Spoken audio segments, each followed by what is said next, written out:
मजलूमों की आवाज को, शोषितों की आवाज को, वंचितों की आवाज को, दलितों की आवाज को, अल्पसंख्यकों की आवाज को अगर कोई धार देने वाला व्यक्ति है, उनका नाम शेर इमरान प्रताप कली। एक बार आप तमाम लोग दोनों हाथों को ऊपर उठा करके जोरदार तालियों के साथ हमारे नेता माननीय सांसद इमरान प्रताप कली साहब का सुपौल के सरजमी पे हार्दिक स्वागत है। आदरणीय नेता माननीय इमरान प्रताप कली साहब। बेटा साइड हुआ मैडम।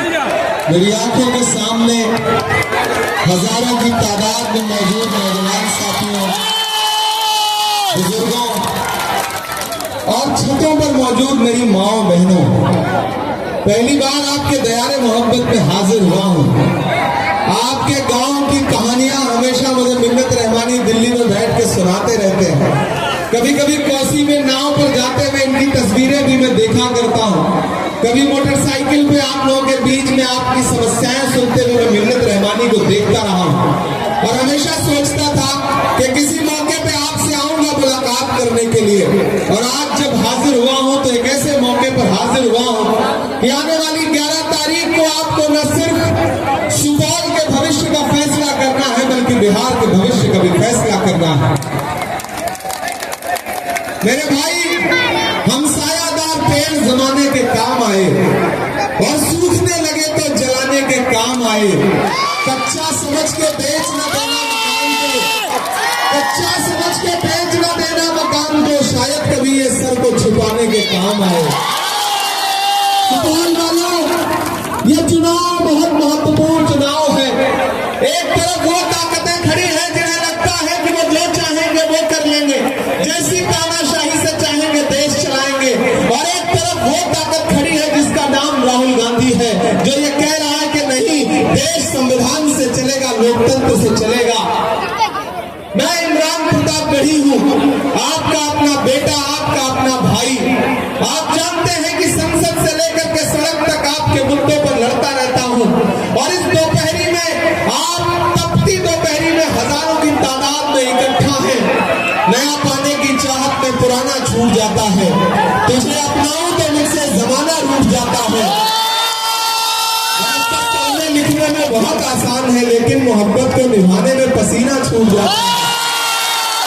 हमने मिन्नत रहमानी की मोहब्बत को निभाया है और इस भरोसे पर निभाया है कि आप 11 तारीख को इन्हें एमएलए बना करके असेंबली में पहुंचाएंगे।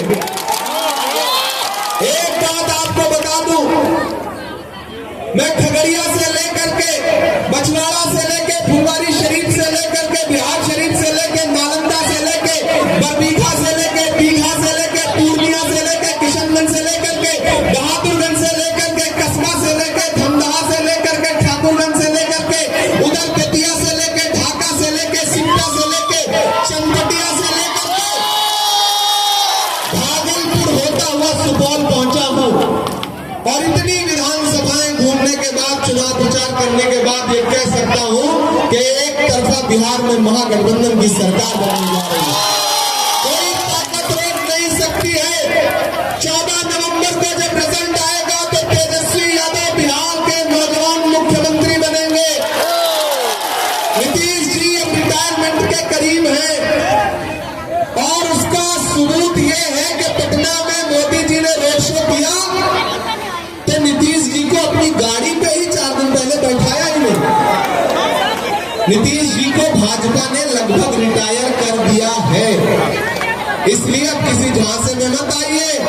हमसे मीडिया के लोगों ने कहा नीतीश जी के बारे में क्या कहेंगे। मैंने कहा मैं जब से बिहार आया हूँ भोजपुरी का एक गाना सुन रहा हूँ कि छन छन बदले तोरे मिजाज रजऊ, दगाबाज रजऊ, धोखेबाज रजऊ।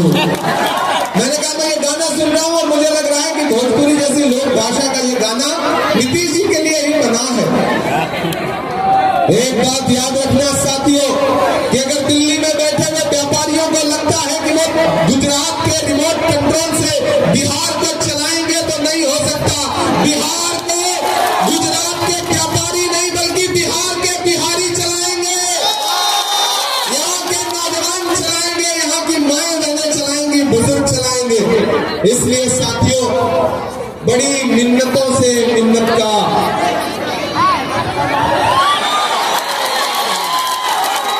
एक बात यहां खड़ा होकर इतराफ करते हुए कह रहा हूं। ये जल्दी ये बात कोई कहेगा नहीं, लेकिन मैं कह रहा हूं कि मैं हाँ शायरी भी सुनाऊंगा भाई, सबर तो करो। मैं किसी नौजवान नेता में जितनी खूबियां चाहता हूं और परफेक्ट नेता की जो एक डिफिनीशन होगा, अगर उस पैमाने पर मैं देश में किसी नौजवान को कसूं तो उस कसौटी पे सबसे खरा उतरने वाले का नाम मिन्नत रहमानी है। बिना विधायक हुए, बिना सांसद हुए, ये आदमी आपके मुद्दों पर जंतर मंतर से लेकर पटना की सड़कों से लेकर के कोसी की नदियों तक में लड़ता रहता है। मुझे पता है ये इलाका सैलाब ज़दा इलाका है, मुझे पता है सैलाब आती है और आपके सपनों को बहा ले जाती है। मेरे भाई, ऐसा नौजवान चुनिए जो आपके लिए नए सपने देख सके, ख्वाब सजा सके, ऐसा ख्वाब सजाए कि उस ख्वाब को सैलाब बहा के न ले जा पाए। इसलिए आप सबसे गुजारिश है कि 11 तारीख को अपना एक एक वोट लेकर के असेंबली के चुनाव में बूथ पर जाइए और हाथ छाप का बटन कौन नंबर पे है? 3 नंबर, तीसरे नंबर पे बटन है और जाइए। अम्मी अस्सलाम वालेकुम। मिन्नत का चेहरा देखिए, एकदम बचवा की तरह लगता है कि नहीं अपने? तो फिर मिन्नत दीजिएगा, हाथ के पंजे का सामने वाला बटन दबाइएगा तो समझ लीजिए कि आप अपने बेटे को वोट दे रही हैं। नौजवान साथियों, आप लोग जब हाथ के सामने वाला बटन दबाएंगे ना तो ये समझ लीजिए कि आपका भाई जीत रहा है। और मुझसे राहुल जी ने कहा, मुझसे पार्टी के नेताओं ने कहा कि जाओ सुपौल और मिन्नत रहमानी के लिए अपने चाहने वालों से अपील करके आओ कि इसे जिता करके असेंबली पहुंचाएं। मिन्नत की उड़ान सिर्फ असेंबली तक नहीं है, सिर्फ विधायकी तक नहीं है। अगर आपने मिन्नत को जिता करके असेंबली पहुंचा दिया तो आपको भरोसा दिलाता हूं कि मिन्नत को इससे ज्यादा कुछ करके वापस आपके बीच में भेजेंगे। ये भरोसा रखिएगा साथियों। और एक चीज याद रखिए, ये लड़ाई बहुत बड़ी है। मैं आपका इमरान प्रतापगढ़ी हूं। मैं तो आपको राहुल गांधी की मोहब्बतों की याद दिला रहा हूं कि किस तरह वो आपके सामने वाला बटन दबा करके मिन्नत रहमानी को दीजिए। यही है राहुल गांधी की मजदूरी। यहाँ आरजेडी के साथी पार्लियामेंट में भी माइक बंद कर देते हैं, लेकिन मेरी आवाज थोड़ी बंद कर देंगे। मैं बोल रहा हूँ, दुनिया किसी गूंगे की कहानी नहीं लिखती। मैं आपके लिए कल भी बोल रहा था, आज भी बोल रहा हूँ, आगे भी बोलूंगा। और वो तमाम लोग जो साजिशें करके सोचते हैं कि मिन्नत हाथ करेगा, मैं उनसे कहना चाहता हूँ कि अदावत है, सियासत है, परिंदा है, शिकारी है। अदावत है, सियासत है, परिंदा है, शिकारी है, मगर इन सारी चीजों पर मोहब्बत अब भी भारी है। 11 तारीख को घरों से बाहर निकलिए एक एक वोट लेकर के। आपका दिया गया एक एक वोट सिर्फ मिन्नत को नहीं मिलेगा, तेजस्वी यादव को मिलेगा।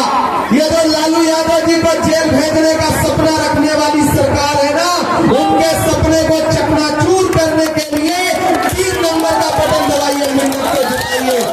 आपको दिया गया एक एक वोट केसानी जी को मिलेगा, IT गुप्ता जी को मिलेगा, और आपका दिया गया एक एक वोट इमरान प्रतापगढ़ी के कंधे पर आपका एहसान होगा। ये कहने आया हूं साथियों कि इस बार चूकना नहीं है। इस बार एक भी वोट खराब मत करिएगा। मुझे पता है सामने वाली ताकत बहुत बड़ी है, उसके पास पैसा है, उसके पास दौलत है, लेकिन मुझे ये भी पता है कि ये कोसी के लोग हैं, ये सुपौल के लोग हैं, ये खुददार लोग हैं। कोई पैसा इनका वोट नहीं खरीद सकता, कोई ताकत इनके वोट को रोक नहीं सकती। आपको सिर्फ मोहब्बत से जीता जा सकता है, और मुझे पता है मिन्नत ने अपनी मोहब्बतों से आपको जीता है। तो मैं आपके सामने मिन्नत करता हूं कि इस भाई के लिए, इस अपने बेटे के लिए अपना एक एक वोट लेकर जाइए। और ये जो भाजपा के लोग, जदयू के लोग घूम रहे हैं, इनके झांसे में मत आइएगा। इनका नारा याद था कि बहुत ही महंगाई की मार अब की बार मोदी सरकार, और फिर क्या किया, 58 रुपए वाला पेट्रोल 106 रुपए लीटर कर दिया, कफन तक पर जीएसटी लगा दी। इनके झांसे में मत आना। मैं तो पार्लियामेंट में भी खड़ा होकर के इनसे सवाल पूछता हूँ कि कहाँ सोना है, थक तो नहीं गए?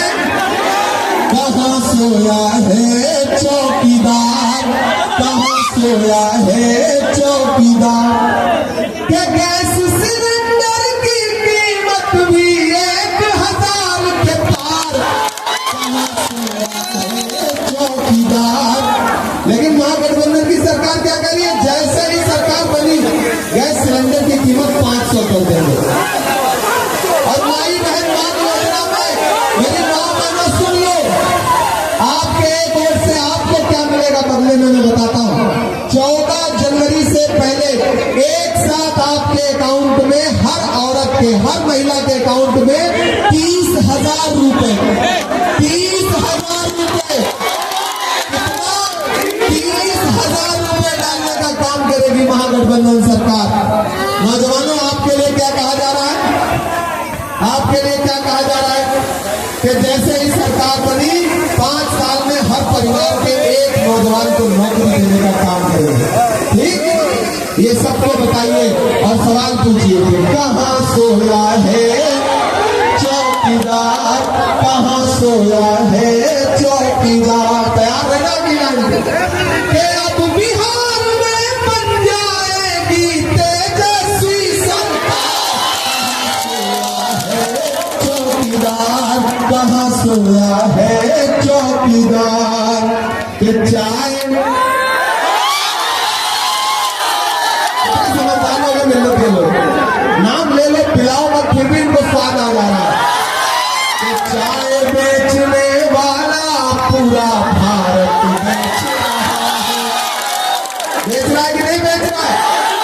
मैं भी भागलपुर से आ रहा हूँ। भागलपुर में 1000 एकड़ जमीन, 1, 2, 10 एकड़ नहीं, 1000 एकड़ जमीन अडानी को मोदी जी ने कितने में दिलवा दी? 1 रुपए में। अभिषेक भाई, 1 रुपए में आजकल न चाय आती है न खाने के लिए जहर आता है, लेकिन 1 रुपए में 1000 एकड़ जमीन दिलवा दी। तब इमरानियत पंक्तियां पढ़ रहा है कि चाय बेचने वाला पूरा भारत बेच रहा है, इसी काम में हासिल से महारत बेच रहा है। कि रेल बिक गई, तेल बिक गया, बिका हवाई अड्डा। सही बोल रहा हूँ कि नहीं बोल रहा हूँ? कि रेल बिक गई, तेल बिक गया, बिका हवाई अड्डा, सब कुछ बिकता देख के खुश है अपने जेपी नड्डा। कि जनता महंगाई की मारी करती हाहाकार, कहाँ सोया है चौकीदार, कहाँ सोया है चौकीदार। उठा देखा, दिलाओ मुझे भरोसा, दिलाओ मुझे भरोसा कि हमने एक वोट लेकर के आपके बीच में भेजेंगे, ये आपको भरोसा देते हैं। और एक बात आखिर में कह रहा हूं, क्योंकि आज अभी 5 सभाएं और करनी है,